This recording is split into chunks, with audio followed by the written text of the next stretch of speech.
Hello everybody, welcome back to Say What with James and Lakesia. Make sure that you like the video, subscribe to the channel, and today we're doing our review for Novocaine. And Novocaine actually stars Dennis Quaid and Meg Ryan's son, and he looks more like them than they look like themselves. I mean, it's just crazy how much he looks like his parents.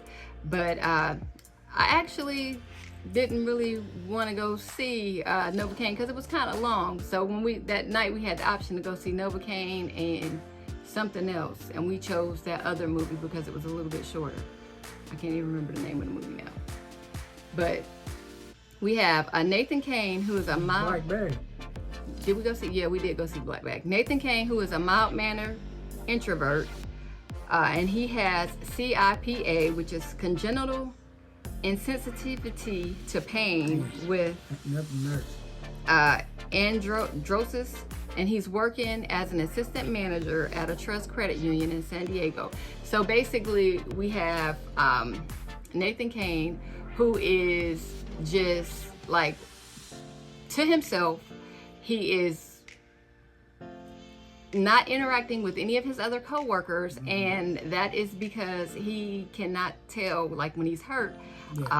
He has to do certain things like cool his coffee off, or he's on a liquid diet because he's scared of chewing his tongue off and not knowing, just crazy stuff like that. All he basically does is he goes to work and plays a video game with Baby Rock.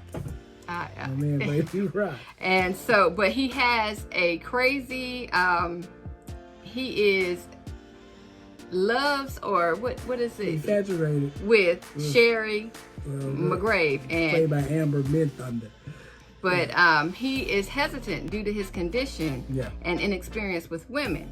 So at a bar, Nathan meets they decide to go out, and he meets a middle school bully who calls him Novocaine. And Sherry gets revenge for Nathan by tricking the bully into drinking a shot of hot sauce. The two then go home and have the night of their lives, or the night of Nathan's life. So the next morning on Christmas Eve, a gang of robbers dressed up in Santa suits, led by Simon Greenlee, robbed the credit union.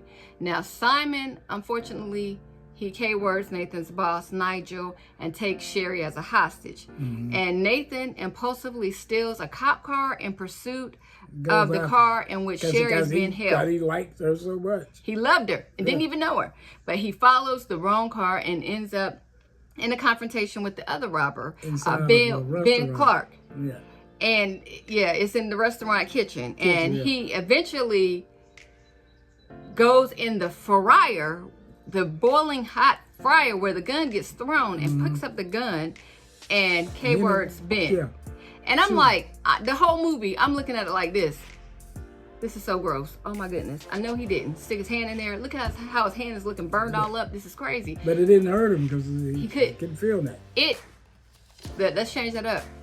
It hurt him, but he didn't feel the pain. He don't feel the pain, because he's still dealing with the after effects that your hand is burned up. So it's just crazy. And then but the kicker was once the bank robbers, they took Sherry. But look, after noting Ben's tattoo, he asked his friend Roscoe Dixon, which is played by, I call him Baby Rock. And I can't stand when he says that, but he's a gamer whom he's never met. The Spider-Man's friend, Ned. It looks like Baby Rock. He has never met him in person. This is his only friend to help him find the artist, and they successfully track him down. Now he tells him he got all these lady friends and all these. He's 6 foot. He's the Rock basically in his mind. He's the Rock, but he goes and he's gonna go to a tattoo parlor to find this girl, and it's just you, and you are not like the fighting type.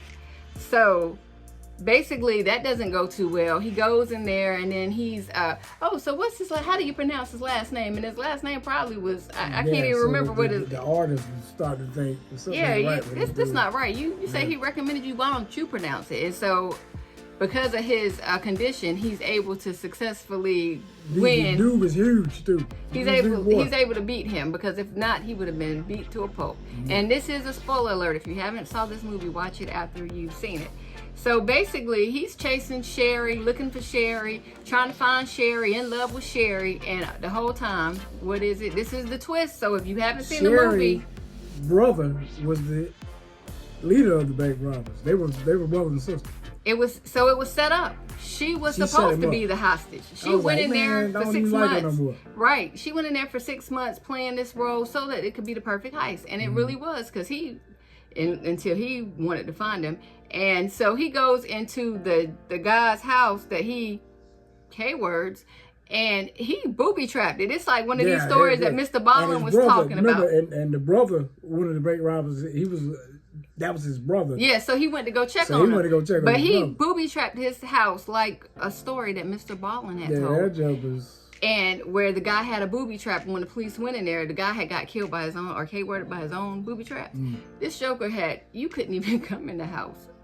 Yeah. Booby traps everywhere. And poor Novocaine, booby traps in him, hit him in the back. It was a ball full of spikes, and it was in his back. And he was looking around like he didn't even know. So the brother, because they had a meeting point where they were going to leave with this money, but the brother was like, I gotta go check on my brother. We haven't heard from him. So he goes over to the house. He'd been called. Yes. So he goes over to the house. Thank goodness he was able to call, your boy was able to call Baby Rock to come help him. So on his motorcycle, which is a scooter. He probably would have died that day. Yeah. Several times. Several times. He was getting wore out by him. But it won't, like you said, the pain was about him. But he was about to shoot him. He was gonna shoot him. Yes, but he ended up getting saved, and then they had him tied up, you know. And Sherry, at this point, she's feeling like, oh, I messed up. I know I messed up now. She really did kind of. I do like him. So, well, she didn't kind of like. She really did like. So it ends up going her brother and they're leaving. She doesn't want to go with him, but of course Novocaine catches them and all this stuff, and basically the brother ends up getting K-worded. It was a cop that was on the scene. The cops, I don't know, maybe they just didn't have modern technology, but if it wasn't for the girl and Baby Rock and all of them and Novocaine, the cops would have solved the case. However, what ended up happening is one of the cops that wanted to retire, he was complaining the whole time anyway. Take him out. He ended up getting taken out. And then the female cop, she ended up getting shot. But at the end, when they went to go see Novocaine, he had like 550 broken bones. Every bone in his body was broken. He was up in a sling like this. And Sherry ended up going to jail, but they ended up hooking up. Yeah, when she got out. The cop went to go see him because he's like on probation and all this stuff for taking the cop car. And you know, there's consequences and repercussions. So, I mean, Novocaine was okay, besides me looking at it like this, because this just was gross. It had a lot of action all the way through. It was a pretty good movie to me. Yeah, and I'm looking at Jack Quaid like, you look so much like your parents. Like, if you took two human beings and you wanted to create a little Meg Ryan and a little Dennis Quaid, he would be the perfect person to infuse and make these two people. I mean, I'm looking at him and he looks just like, more like them than they do themselves. So, hey. But anyway, I felt like it was thoroughly gross. If you're not into the gross stuff, then don't watch it. But yeah, it was a pretty action-packed movie. Yeah. If you can get past the grossness. Yeah, and check back with us at the end of the month, and we'll rank the movies for March. Thanks for watching. Take care.